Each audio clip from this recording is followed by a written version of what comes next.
It would be hard to imagine before the pandemic the ruling class doing some of the things that they've done to try to tackle this crisis. They've almost taken that neoliberal playbook and kind of thrown it out the window. And one really striking example is Biden's stimulus that just recently passed, which was $1.9 trillion. And as the previous speaker mentioned, most of that money went to corporate welfare while they gave us workers, a piddly $1,400, which I gave directly to Capital One. But they are changing course. So Tom, can you talk about, this change and how significant it is?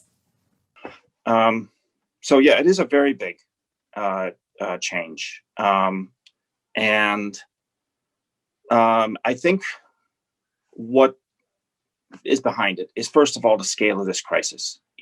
If they had not taken the measures that they took last year, the scale of stimulus, the monetary intervention,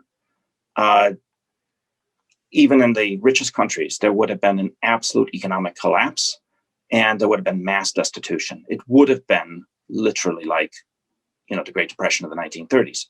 And even with the interventions, you had millions of people in the US who did not have enough to eat and still don't, actually. So there's that. There's also that they're trying to learn, like the Biden people, they say this, and I think it's true. They're trying to learn the lessons of 08, 09, where they didn't, they feel that they didn't put in enough stimulus and that this meant that the recovery was, as a result, very slow and halting.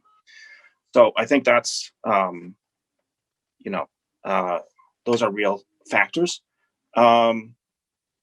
But I think that what we also have to see, for Marxists, what's really important is the political context and the relationship of class forces. That's what makes Marxist political economy different to, the capitalist analysis. And so we've already referred to the inter-imperialist conflict that's going on, how that's going to have an effect on the economy, and what that expresses is the reassertion of the contradiction between the development of productive forces under capitalism, creating a global economy, and the nation state form.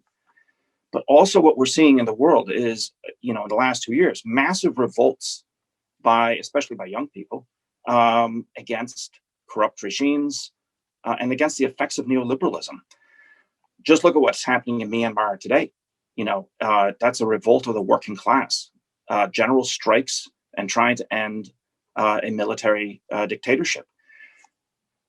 In the US, we had the biggest protest movement in US history with Black Lives Matter last year. And in reality, part of what's happening with these policies, and to take the US again specifically, is that they've lost control of the situation. I mean, it wasn't just BLM, but it was also what happened on January 6th with the attempted right-wing coup at the US Capitol.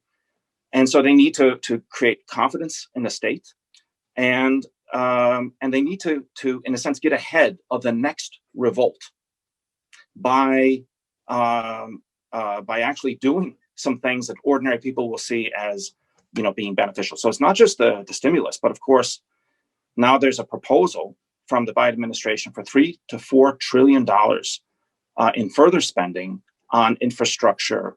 And that's kind of defined quite broadly, but it's also supposed to be related to fighting climate change, et cetera. Frankly, it's still deeply inadequate to what is really required to fight climate change. I mean, it's nowhere near what's going to be required. But that is even another factor, in the whole situation, which shows how over-optimistic our friends at the IMF are when climate change is going to also perhaps be the most important factor undermining the global economy going forward. So yes, they've had to change course in a very big way. The neoliberal era, not neoliberal policies necessarily, but the neoliberal era is over. And we are in a very different and very unstable situation for capitalism. They have no road to kind of a stable growth position, even kind of the position they had in the 90s or the early 2000s.